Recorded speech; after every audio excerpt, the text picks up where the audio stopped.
Good afternoon, students. Welcome to the SP Smart Hybrid Schooling System. Students, as you know, we recently conducted our full foundation 4 of accounts, which is according to the JK board pattern. Students, today I am going to discuss that paper with you. जैसे कि बच्चे screen पर मैंने आपको एक तरफ question paper share किया हुआ है, एक तरफ एक स्टूडेंट की आंसर शीट शेयर की हुई है। अब देखते हैं क्वेश्चन पेपर में क्वेश्चंस किस किस तरह से आए थे और बच्चे ने आंसर किस किस तरीके से अटैम्प्ट किए और इन्होंने काफ़ी अच्छा पेपर अटैम्प्ट किया। तो देखते हैं कि पेपर में क्या क्या क्वेश्चंस थे और आंसर्स किस तरह बच्चे ने अटैम्प्ट किए थे। तो देखिए, सबसे पहले part a very short answer type questions थे। सेक्शन ए में हमें 5 क्वेश्चन आए थे, 5 क्वेश्चन आए थे, 1 मार्क्स ईच। तो फर्स्ट क्वेश्चन था, in the absence of partnership deed state the rules regarding the interest on drawing. तो हमें पता है कि पार्टनरशिप डीड जब एब्सेंस होती है तो इंटरेस्ट ऑन ड्राइंग चार्ज नहीं किया जाता। तो इन्होंने लिखा डू नॉट गेट चार्ज। तो ठीक लिखा था, ठीक मार्क्स मिले, पूरे मार्क्स मिले इनके। नेक्स्ट क्वेश्चन है, why revaluation account is prepare. तो हमें पता है रीवैल्यूएशन अकाउंट क्यों प्रिपेयर किया जाता है, क्योंकि रीवैल्यूएशन अकाउंट से हम प्रॉफिट और लॉस चेक करते हैं। जब कोई पार्टनर एडमिट होता है, रिटायर होता है या डेथ होती है, तो हम चेक करते हैं उनके एसेट्स को रीवैल्यू करते हैं, लाइबिलिटीज़ को रीअसेस करके चेक करते हैं, फिर उसके बाद हम प्रॉफिट लॉस निकालते हैं। इसलिए हम रीवैल्यूएशन अकाउंट बनाते हैं। नेक्स्ट क्वेश्चन बच्चे पूछा गया हुआ है, at what value various assets are transfer to realisation account. किस वैल्यू में हम जो एसेट्स होते हैं वो रियलाइजेशन अकाउंट में ट्रांसफ़र करते हैं बच्चे, बुक वैल्यू में। नेक्स्ट पूछा गया, गुडविल क्या होती है। गुडविल रेपुटेशन होती है, इमेज होती है फर्म की। गुडविल इंटेंजिबल एसेट होता है जिसको हम टच नहीं कर सकते, ठीक है, उसकी वैल्यू चेंज होती रहती है। ठीक लिखा था, इनको पूरे मार्क्स मिले हैं। नेक्स्ट देखिए बच्चे, पूछा गया हुआ शेयर और डिपेंचर्स में क्या डिफरेंस होता है। तो हमें पता ही है कि जब मीनिंग क्या होता है शेयर और डिपेंचर्स का, ठीक है। तो शेयर जो होते हैं, शेयर कैपिटल होती है कंपनी की। शेयर्स कंपनी की कैपिटल को छोटे छोटे पार्ट में डिवाइड किया जाता है, उसको हम शेयर कहते हैं। डिपेंचर एक्नॉलेजमेंट ऑफ डेट होती है। डिपेंचर होल्डर कंपनी के क्रेडिटर्स होते हैं, इनके पास वोटिंग राइट नहीं होता। तो इन्होंने ठीक लिखा है, इनको पूरा 1 मार्क्स मिले हैं। नेक्स्ट बच्चे, वन मार्क्स के क्वेश्चन जो थे 5 थे। उसके बाद सेक्शन बी में 3 मार्क्स के क्वेश्चन आ गए। फर्स्ट क्वेश्चन है कि देखिए, Frank limited issued 1 lakh equity shares of 10 each. The amount was duly received except on 5,000 equity shares of which 5 पर share was received. 1 lakh equity share issue किए थे 10 रुपीज़ के हिसाब से। 5,000 शेयर के पैसे नहीं मिले, जिसमें से 5 रुपये मिल गए हुए, 5 नहीं मिले। तो इसके लिए कंपनी ने 5,000 शेयर को फॉरफिट कर दिया और 2,500 शेयर रीइशू किए थे कंपनी ने। किस हिसाब से, 9 रुपीज़ पर शेयर के हिसाब से, फुली पेड अप, ठीक है। तो कहता आप मुझे जनरल एंट्रीज करके दे दो फॉरफिचर की और इशू की। तो सबसे पहले बच्चे, शेयर फॉरफिट कितने हुए थे सर, 5,000। टोटल कितने थे, 10 रुपीज़ के हिसाब से। तो 5,000 10 आ गए शेयर कैपिटल में, 50,000, ठीक है। अब मिले कितने पैसे, 5 रुपये मिले हैं। जो मिले हैं वो हमारे फॉरफिट में आ जाएंगे। तो 5,000 इंटू 5, 5 रुपये मिले हैं, तो 25,000 रुपीज़ हमारे फॉरफिट में आ गए। जो नहीं मिले वो कॉल इन एरियर्स में आ गए। 5,000 इंटू 5 वो कॉल इन एरियर्स में आ गए। तो इस तरीके से बच्चे आपको जनरल एंट्री करनी थी, ठीक है। फिर रीइशू की एंट्री, 2,500 शेयर रीइशू किए थे 9 रुपीज़ के हिसाब से, फुली पेड अप। तो 9 के हिसाब से यहाँ पे आ जाएगा बैंक में 25 इंटू 9, 2,500 इंटू 1 शेयर फॉरफिट में आ गए। 2,500 इंटू 10 जो हो गया वो शेयर कैपिटल में आ गए। तो बच्चे इस तरीके से एंट्री करनी थी। ये क्वेश्चन भी ठीक था, ये एंट्री भी ठीक ही थी। नेक्स्ट वन, अब शेयर कैपिटल में ट्रांसफ़र करना है। टोटल अमाउंट कितनी थी शेयर फॉरफिट की, ठीक है। टोटल नंबर ऑफ शेयर कितने फॉरफिट हुए थे, रीइशू कितने हुए थे, माइनस जो लॉस हुआ था वो कितना हुआ था। तो बच्चे आंसर आया 10,000।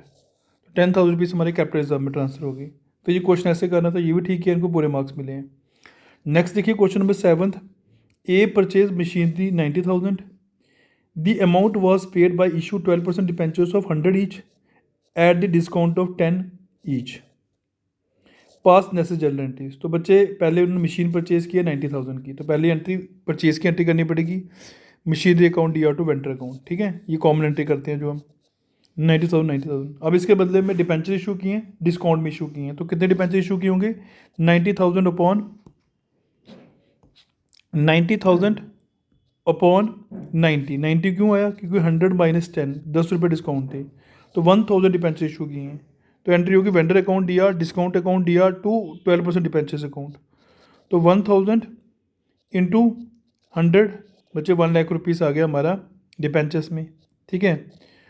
अब डिस्काउंट का था 10 रुपीज़ था, 1000 इंटू 10 डिस्काउंट में आ गया, तो 1000 इंटू 90 वेंडर में आ गया। तो इस तरीके से एंट्री पास करनी थी, इनको पूरे मार्क्स मिले इस क्वेश्चन के।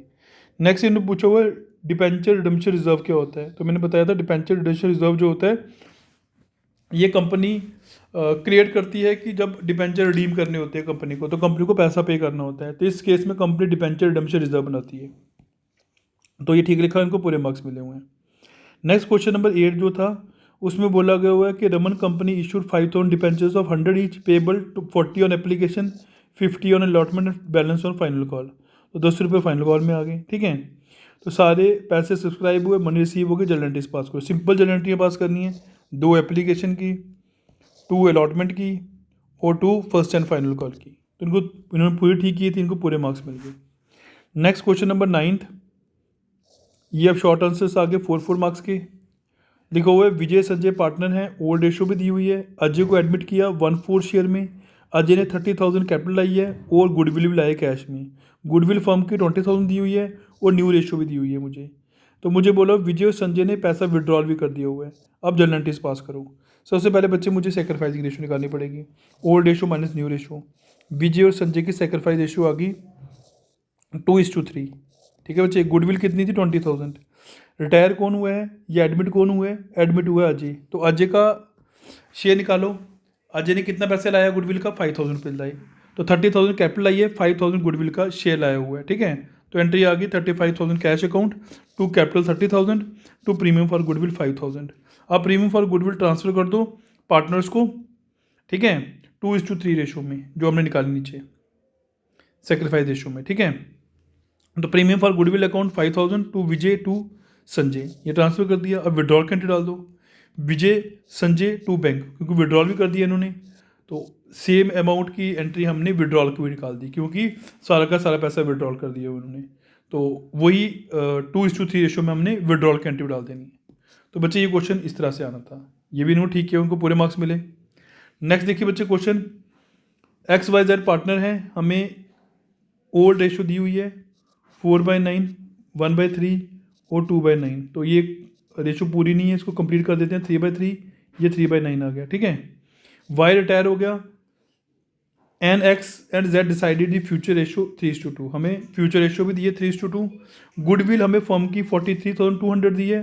गुडविल जो बुक में अपेयर कर रही है वो 1,29,600 कर रही है और प्रॉफिट आफ्टर वाई रिटायरमेंट 48,000 दिया हुआ है। तो कहता है जर्नल एंट्रीज पास करो। तो सबसे पहले बच्चे मैंने वर्किंग नोट से गेनिंग रेशो निकाल दी। इसका मतलब एक्स और वाई इस रेशो में गेन कर रहे हैं। अब गुडविल फर्म की कितनी है 43,200, तो वाई रिटायर हो रहा है, तो बच्चे उसकी गुडविल कितनी होगी 14,400। ये कौन पे करेगा, एक्स और जेड, ठीक है बच्चे। किस रेशो में, गेनिंग रेशो में। तो एक्स और जेड देंगे किसको, वाई को। तो X capital account D R, Z capital account D R to Y capital account, ठीक है बच्चे। अब गुडविल जो बुक में अपेयर कर रही है वो ओल्ड रेशो में डिस्ट्रीब्यूट कर दो। वो हमने डिस्ट्रीब्यूट नहीं, सॉरी, पार्टनर से डेबिट कर देनी है, पार्टनर्स को उनसे ले लेनी है हमने। तो ये एंट्री भी हमने ठीक कर दी। फिर जो प्रॉफिट था वो पार्टनर्स को बांट दो न्यू रेशो में। तो न्यू रेशो हमें दी हुई है यहाँ पे, दैट इज़ 3:2। तो 3:2 रेशो में हमने 48,000 को एक्स और जेड को दे देना है, ठीक है। तो ये एंट्री ऐसे करनी थी, ये भी ठीक है इन्होंने। नेक्स्ट क्वेश्चन बच्चे 11th है। पूछा गया हुआ है कि क्या क्या सर्कमस्टांसिस होते हैं फर्म डिज़ोल्व हो जाती है। बच्चे कोर्ट के ऑर्डर से डिज़ोल्व होती है, कंपल्सरी भी होती है और विल से भी होती है। तो इन्होंने ठीक लिखा हुआ है, इनको उसके पूरे मार्क्स मिले हुए हैं, ठीक है। तो बहुत अच्छे तरीके से इन्होंने क्वेश्चन को फ्रेम किया, पॉइंट्स में आंसर दिए, तो इनको पूरे मार्क्स मिले हैं। नेक्स्ट देखिए बच्चे क्वेश्चन नंबर 12, इन्होंने और वाला क्वेश्चन अटैम्प्ट किया, मोशिन और श्रिया वाला। इसमें बच्चे हमें मोशिना श्रिया पार्टनर दिए हैं। तो इसमें बताया गया हुआ है कि सन्हा जो थे इनको इन्होंने एग्री किया कि आप हमारी फर्म में एडमिट हो जाओ। तो इसने 10,000 रुपीज़ कैपिटल लाई, 1/5 शेयर इन्होंने 1/5 शेयर इनको प्रॉफिट का मिलेगा। क्रेडिटर्स रीवैल्यूड हो गए, एसेट्स की सब वैल्यू दी हुई है हमें। तो her share in the goodwill is 5000 which she could not bring goodwill in cash. Goodwill cash में लाई। It was decide not to show goodwill in the books. Goodwill को बुक्स में नहीं शो करना है, ये बताया गया हुआ है। रीवैल्यूएशन अकाउंट और पार्टनर कैपिटल अकाउंट बनाना है। तो बच्चे देखिए, सबसे पहले क्रेडिटर्स को रीवैल्यूड किया गया।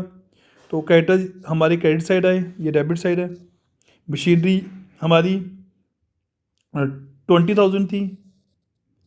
रीवैल्यू करके मशीनरी की कीमत कितनी थी? 18,800। तो बच्चे मशीनरी बढ़ गई, यहाँ लिख दिया। लाइबिलिटीज़ कम होगी, क्रेडिटर्स यहाँ लिख दिए। फिर स्टॉक कम हो गए, यहाँ लिखे। डेटर कम हो गए, यहाँ लिखे। फिर प्रॉफिट हमारा जो आया हमने ओल्ड रेशो में बांट दिया। फिर हमने पार्टनर्स कैपिटल अकाउंट बनाया, जिसमें मैंने श्रिया और मोशिना और सन्हा की जो कैपिटल थी वो लिखी। इनकी तो कैपिटल यहाँ पे दी हुई थी, इन्होंने तो लाई थी साथ में 10,000 रुपीज़, वो 10,000 रुपीज़ लिख दिया। ठीक है। जनरल रिजर्व जो था वो ट्रांसफ़र कर दिया मैंने। रीवैल्यूएशन का प्रॉफिट ट्रांसफ़र कर दिया। ठीक है। उसके बाद गुडविल की एडजस्टमेंट की। गुडविल की एडजस्टमेंट करने के बाद जो बैलेंस आया वो बच्चे 21350 आया, 20900 आया और 10,000 आया। तो ये क्वेश्चन उन्होंने ठीक किया, इनको इसके पूरे मार्क्स मिल गए। इन्होंने प्रॉपर तरीके से वर्किंग नोट भी किया और जनरल एंट्री पास की हुई है। ठीक है। वैसे इन्होंने पूछा नहीं था, इन्होंने जनरल एंट्री लिख दी हुई है इसकी, ये भी ठीक किया हुआ इन्होंने क्वेश्चन। अब क्वेश्चन नंबर 13 देखिए। 13 में हमें और था, इन्होंने और वाला अटैम्प्ट किया कि जनरल एंट्रीज पास करो डिसोल्यूशन के टाइम पर। अनरिकॉर्डेड एसेट्स की हमें पता है bank account DR to realisation account. Dissolution expense की हमें पता है realisation account to bank account. फिर creditors already transfer to realisation accounts are discharge by paying 27,000 rupees. तो हमें पता है realisation account DR to bank account. Stock of 1100 already transfer to realisation account, it is taken over by the partner M। तो हमें पता है M capital account DR to realisation account. और profit जो है वो 7:5 रेशियो में डिस्ट्रीब्यूट कर देना है। Profit to M to N, तो 6,000 रुपीज़ 7:5 रेशियो में डिस्ट्रीब्यूट कर देंगे। तो ये इस तरह करना था, ये भी उन्होंने ठीक किया हुआ है। नेक्स्ट क्वेश्चन बच्चे, हमें थ्योरी बेस्ड क्वेश्चन था, साथ में प्रैक्टिकल वाला क्वेश्चन था। इन्होंने प्रैक्टिकल वाला क्वेश्चन किया है। ठीक है। Beta limited issued 5,000 debentures, 9% debentures of 500 each, pass necessary journal entries. Cases दिए हुए हैं when debenture issued at premium, redeemed at par. तो बच्चे प्रीमियम पे हम प्रीमियम वाली एंट्री डालेंगे, bank account DR to debenture application allotment account. फिर debenture application allotment account DR to debentures to security premium reserve account, ये entry होगी। फिर इशू पार पे हुए हैं और रिडीम प्रीमियम पे हुए हैं, तो पार की एंट्री मैंने इशू की कर दी और प्रीमियम की debentures loss on issue to premium on redemption to 9% debentures. तो ठीक एंट्री की, इनको पूरे मार्क्स मिले हैं। थर्ड, डिपेंचर्स इशू प्रीमियम पे हुए हैं, रिडीम भी प्रीमियम पे हुए हैं, पर प्रीमियम पे जो इशू किए हुए 5% पे किए हैं, रिडीम जो किए हुए 10% पे किए हैं। तो बच्चे सिंपल, पहले हम जो 5% प्रीमियम पे इशू किए वो इशू की एंट्री की। फिर debentures application allotment account DR, loss on issue account DR to security premium reserve account DR to premium और redemption account DR to 9% debentures account. तो ठीक एंट्री पास की, इनको इसके पूरे मार्क्स मिले हुए हैं। ठीक है बच्चे। एंड लास्ट केस जो था, डिपेंचर इशूड 25% पे किए हुए हैं और to the vendors for machinery purchase 6,25,000। तो बच्चे पहले मशीनरी परचेज की एंट्री कर दी, फिर वही vendor account DR to 9% debentures to security premium reserve account. ठीक है बच्चे। तो ठीक एंट्री की इन्होंने, इनको इसके पूरे मार्क्स मिले हुए हैं। नंबर ऑफ डिपेंचर्स भी निकाल दिए इन्होंने, अमाउंट कितना था और डिपेंचर कितने अमाउंट के थे। ठीक है। 10,000 डिपेंचर्स आए, 1,000 डिपेंचर्स आए हुए थे। तो ये क्वेश्चन बिल्कुल ठीक किया इन्होंने, इनको उसके पूरे मार्क्स मिले हुए हैं।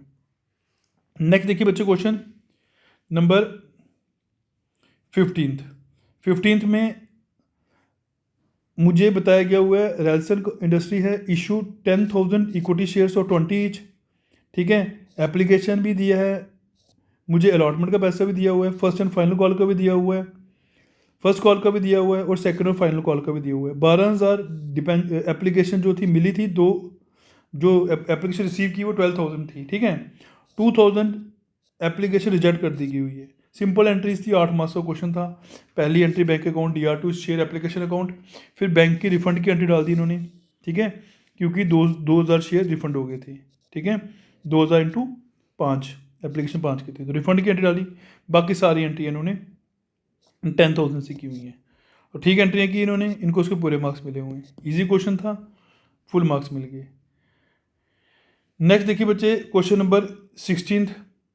इसमें बोला हो कि फर्म ने प्रॉफिट अर्न किया हुआ इतना, नॉर्मल रेट ऑफ रिटर्न भी दिया हुआ है, टोटल एसेट्स भी दिए हुए हैं, आउटसाइड लाइबिलिटीज़ भी दी हुई है, ठीक है। एसेट्स लाइबिलिटी हमें दी हुई है, गुडविल निकालनी है सुपर प्रॉफिट मेथड से। पहले बच्चे कैपिटल एम्प्लॉय निकालूंगा, एसेट्स में से आउटसाइड लाइबिलिटीज़ माइनस कर दूंगा, ठीक है बच्चे। तो एसेट्स में से मैंने आउटसाइड लाइबिलिटीज़ माइनस कर दी, वो कैपिटल एम्प्लॉयड आ गया। नॉर्मल प्रॉफिट का फॉर्मूला होता है capital employed upon normal rate of return divided by 100। तो इससे बच्चे नॉर्मल प्रॉफिट आ गया। नॉर्मल प्रॉफिट निकालने के बाद सुपर प्रॉफिट का फॉर्मूला होता है average profit minus normal profit. तो एवरेज प्रॉफिट भी हमें दिया हुआ है, ठीक है। ये जो फर्म ने प्रॉफिट अर्न किया ये एवरेज प्रॉफिट है, माइनस नॉर्मल प्रॉफिट हमने निकाल दिया। ये सुपर प्रॉफिट आ गया, गुडविल का फॉर्मूला निकाला, super profit into 100 upon NRR। तो बच्चे इससे हमारा गुडविल आ गई। तो इन्होंने पूरा क्वेश्चन ठीक किया था, इनको फुल मार्क्स मिल गए। इसके साथ बी पार्ट था factors, different factors affecting the valuation of goodwill. तो बच्चे लोकेशन हो गई, रिस्क हो गया, मोनोपोली हो गया, ट्रेड नेम हो गया, ये सारे फैक्टर्स इफेक्ट करते हैं जो फर्म इसको गुडविल को, ठीक है। नेक्स्ट पार्ट बी में जो क्वेश्चन थे बच्चे देखिए, 2 आइटम्स बताओ जो इंटेंजिबल एसेट्स के अंडर आती हैं। तो बच्चे पेटेंट हो गया, कॉपीराइट हो गया, गुडविल हो गया, ठीक बोला, इनको 1 मार्क्स मिल गए। नेक्स्ट क्वेश्चन फार्मूला बताओ डेट इक्विटी रेशियो का, इन्होंने ठीक लिखा, long term debt upon share holder fund.